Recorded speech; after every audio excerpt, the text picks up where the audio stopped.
A parrot on a pirate's shoulder? Beautiful. But mostly fiction.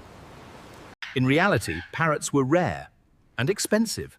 Bright, talking species were bought by collectors, not pirates with muskets. Much more accessible were cats and monkeys. Cats caught rats on the ship, saving provisions and rigging. Without them, grain would rot and sails could be gnawed through overnight. Some pirates considered cats almost crew members. Jack Rackham, Calico Jack, kept 2 cats and called them his first mates.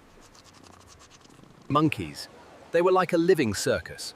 They were caught in tropical ports, sold in markets, a curiosity but accessible. Bartholomew Roberts, Black Bart, gave his monkey rum and taught it to dance on barrels right in front of the crew. There were tales that Edward Lowe kept a monkey in a midshipman's uniform. They said it spat at officers. True or not, no one knows. Some even kept really strange animals. One captain kept an iguana, called it Juana, most like green. Even turtles were kept, usually as provisions.